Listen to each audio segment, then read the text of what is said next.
Here we are for me to read you another extract from this lovely 1932 book of Robin Hood and his tales based upon the old ballads.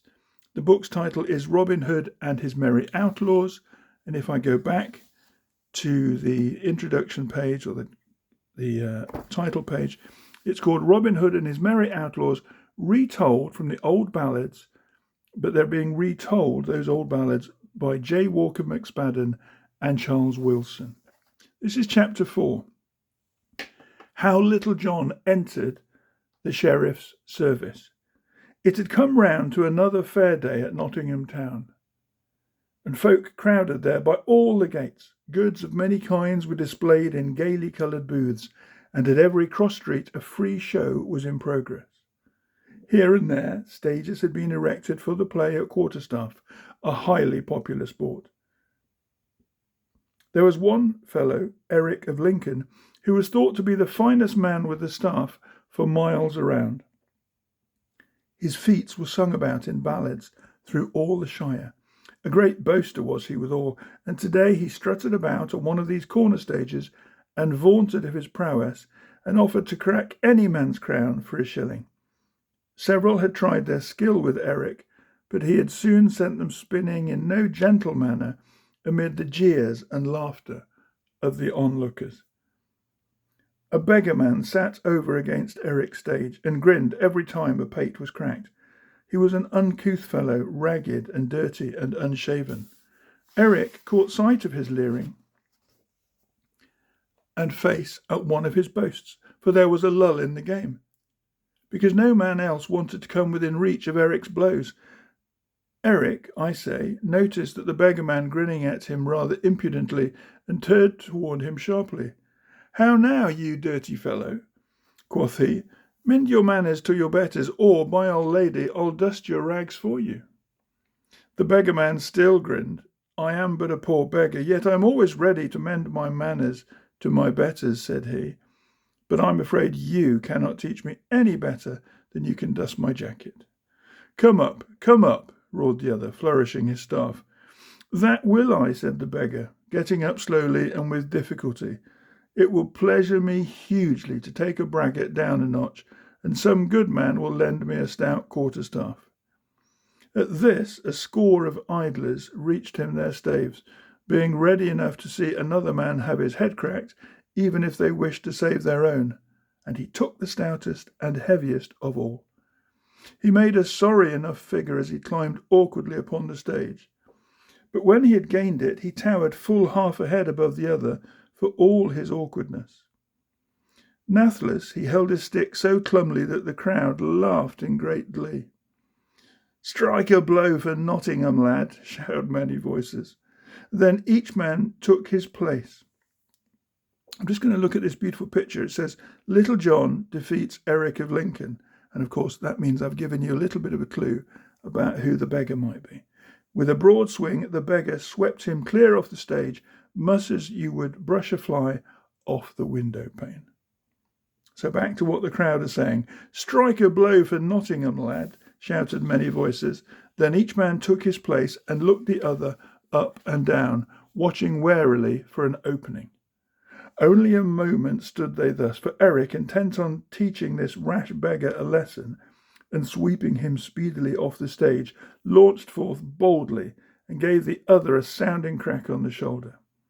The beggar danced about and made as though he would drop his staff from very pain, while the crowd roared, and Eric raised himself for another crushing blow. But just then the awkward beggar came to life. Straightening himself like a flash, he dealt Eric a backhanded blow, the like of which he had never before felt. Down went the boaster to the floor with a sounding thump, and the fickle people yelled and laughed themselves purple, for it was a new sight to see Eric of Lincoln eating dust. But he was up again almost as soon as he had fallen, and right quickly retreated to his own ringside to gather his wits and watch for an opening. He saw instantly that he had no easy antagonist, and he came in cautiously this time. And now those who stood around saw the merriest game of quarterstaff that was ever played inside the walls of Nottingham town. Both men were on their guard and fenced with fine skill, being well matched in prowess. Again and again did Eric seek to force an opening under the other's guard, and just as often were his blows parried. The beggar stood sturdily in his tracks, contenting himself with beating off the attack. For a long time their blows met like the steady crackling of some huge forest fire, and Eric strove to be wary, for he now knew that the other lad had no mean wits or mettle. But he grew right mad at last, and began to send down blows so fierce and fast that you would have sworn a great hailstorm was pounding the roof over your head. Yet he never so much as entered the tall beggar's guard. When at last the stranger saw his chance, it changed his tune of fighting. With one upward stroke he sent Eric's staff whirling through the air. With another he tapped Eric on the head, and with a third broad swing, ere the other could recover himself, he swept him clear off the stage, much as you would brush a fly off the window pane. The champion of Lincoln rolled over and lay very still. "Go brag in Lincoln of how you met a Nottingham man," laughed the victor. Now the people danced and shouted and made so much ado that the shopkeepers left their stalls and others came running from every direction. The victory of the queer beggar made him immensely popular. Eric had been a great bully, and many had suffered defeat and insult at his hands. So the ragged stranger found money and food and drink everywhere at his disposal, and he feasted right comfortably till the afternoon. Then a longbow contest came on, and to it the beggar went with some of his new friends. It was held in the same arena that Robin had formerly entered. And again the sheriff and lords and ladies graced the scene with their presence, while the people crowded to their places. When the archers had stepped forward, the herald rose and proclaimed the rules of the game, how that each man should shoot 3 shots, and to him who shot best the prize of a yoke of fat steers should belong. A dozen keen-eyed bowmen were there, and among them some of the best fellows in the foresters' and sheriff's companies. Down at the end of the line towered the tall beggarman, who must needs twang a bowstring with the best of them. The sheriff noted his queer figure and asked, "Who is that ragged fellow?" "'Tis he that hath but now so soundly cracked the crown of Eric of Lincoln," was the reply. The shooting began presently, and the targets soon showed a fine reckoning. Last of all came the beggar's turn. "By your leave," he said loudly, I'd like it well to shoot with any other man here present at a mark of my own placing." And he strode down the lists with a slender peeled sapling, which he stuck upright in the ground 100 yards beyond the target. "There," said he, "is a right good mark, a man's mark. Will any man try it?" A forester stepped forward and made careful preparations to shoot first. And, taking a long and steady aim, amid a perfect silence, he shot. Instantly tongues wagged, but above all a long and scornful laugh rang out, for the arrow had whistled by the wand and buried itself in earth a few yards behind. The forester turned aside that none may see his deep annoyance, while the beggar, fitting his arrow with careful preciseness, lightly loosed his shaft. This time the silence was broken by a ringing cheer, for the wand was split down the centre. "Long live the beggar!" yelled the bystanders. The sheriff swore a full great oath and said, "This man is the best archer that ever yet I saw." And he beckoned to him and asked him, "How now, good fellow, what is your name, and in what country were you born?" "In Holderness I was born," the man replied. "Men called me Retold Greenleaf, and I go wandering around, seeking to improve my fortune." "You are a sturdy fellow, Retold Greenleaf, and deserve better apparel than that you wear at present. Will you enter my service? I will give you 20 marks a year, above your living, and 3 good suits of clothes." "3 good suits, say you?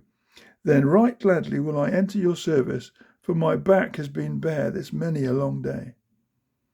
Then Reynold turned him about to the crowd and shouted, "Hark ye, good people, I have entered the sheriff's service, and need not the yoke of steers for prize, so take them for yourselves to feast withal." At this the crowd shouted more merrily than ever, and threw their caps high into the air. And before I turn the page, it's a loose page, I'm going to show you this beautiful illustration. Little John wrestles at Gamewell. Because of his prowess as a wrestler in several notable bouts, the sheriff held him in high esteem. So back to this page. At this, the crowd shouted more merrily than ever, and threw their caps high into the air. And none so popular a man had come to Nottingham town in many a long day as the same Reynold Greenleaf. Now, you may have guessed by this time who Reynold Greenleaf really was, so I need hardly tell you that he was none other than Little John. And forth he went to the sheriff's house and entered his service. But it was a sorry day for the sheriff when he got his new man, for Little John winked his shrewd eye and said softly to himself, "By my faith, I shall be the worst servant to him that ever yet had he." 2 days passed by. Little John, it must be confessed, did not make a good servant. He insisted upon eating the sheriff's best bread and drinking his best wine, so that the steward waxed wroth. Nathless, not only because of his skill as an archer, but because of his prowess as a wrestler in several notable bouts with some of his own jealous retainers, the sheriff held him in high esteem, and made great talk of taking him along on the next hunting trip. It was now the day of the banquet to the butchers, about which we have already heard. The banquet hall, you must know, was not in the main house, but connected with it by a corridor. All the servants were bustling about, making preparations for the feast, save only Little John, who must needs lie abed the greater part of the day. But he presented himself at last, when the dinner was half over, and being desirous of seeing the guests for himself, he went into the hall with the other servants to pass the wine. First, however, I'm afraid that some of the wine passed his own lips while he went down the corridor. When he entered the banqueting hall, whom should he see but Robin Hood himself? We can imagine the start of surprise felt by each of these bold fellows upon seeing the other in such strange company, but they kept their secrets, as we have seen, and arranged to meet each other the same night. Meanwhile, the proud sheriff little knew that he harboured the two chief outlaws of the whole countryside beneath his roof. After the feast was over and the night was beginning to advance, Little John, felt faint of stomach, and remembered him that he had eaten nothing all that day. Back he went to the pantry to see what eatables were laid by. But there, locking up the stores for the night, stood the fat steward. "Oh, good Sir Steward," said Little John, "give me to dine, for it is long for Greenleaf to be fasting." The steward looked grimly at him and rattled the keys at his girdle. "Sirrah, lie abed," quoth he. "'Tis late in the day to be talk of eating. You lazy villain, no meat shall you have till you worked for it. Since you have waited thus long to be hungry, you can even take your appetite back to bed again." "Now, by mine appetite, that I will not do," cried Little John. "Your own paunch of fat would be enough for any bear to sleep on through the winter, but my stomach craves food, and food I shall have." Saying this, he brushed past the steward and tried the door, but it was locked fast, whereat the fat steward chuckled and jangled his keys again. Then was Little John right mad, and he brought down his huge fist on the door panel with a sledgehammer blow that shivered an opening you could thrust your hand into. Little John stooped and peered through the hole to see what food lay within reach, when cracked went the steward's keys upon his crown, and that worthy danced around him, playing a tattoo that made Little John's ears ring. At this he turned upon the steward and gave him such a rap that his back went nigh in two, and over went the fat fellow, rolling on the floor. "Lie there," quoth Little John, till ye find strength to go to bed. Meanwhile, I must be about my dinner. And he kicked open the buttery door without ceremony, and brought to light a venison pasty and cold roast pheasant, goodly sights to a hungry man. Placing these down on a convenient shelf, he fell to with right good will, and ate and drank as much as he would. Now the sheriff had in his kitchen a cook, a stout man and bold, who heard the rumpus and came in to see how the land lay. There sat Little John eating away for dear life, while the fat steward was rolled under the table like a bundle of rags. "Oho!" blistered the cook. "What do you do here?" "Hast eyes?" curtly inquired Little John. "I'm dining. Wilt join me? Come, drink the sheriff's health in his best red wine." "I make my vow," said the cook. "You are an impudent hind to dwell thus in a household, and ask thus to dine." So saying, he suddenly darted at Little John and crashed a pile of plates upon his head. But Little John returned the blow with interest. The twain fought with anything that came to hand, plates, dishes, pots, pans, even spoons, till all was confusion.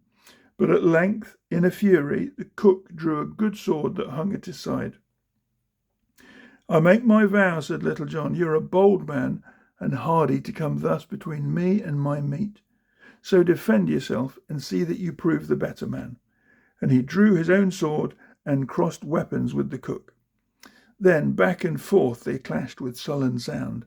The old ballad which tells of their fight says that they thought nothing for to flee, but stiffly for to stand. There they fought sore together, but neither might the other harm for the space of a full hour.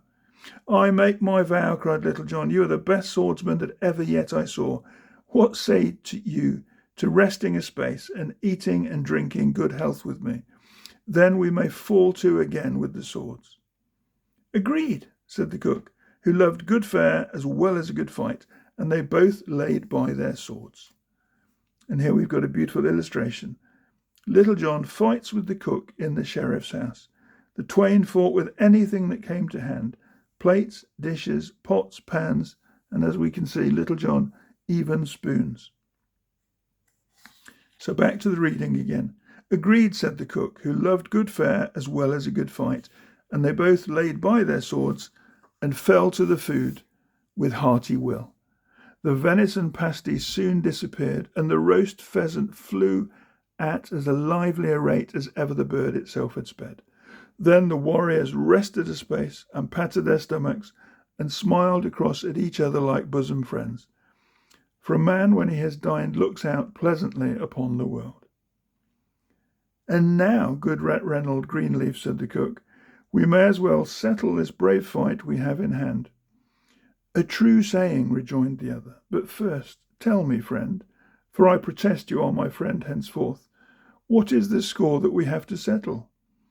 "Naught save who can handle the sword best," said the cook. "By my troth, I had thought to carve you like a capon ere now." "And I had long since thought to shave your ears," replied Little John.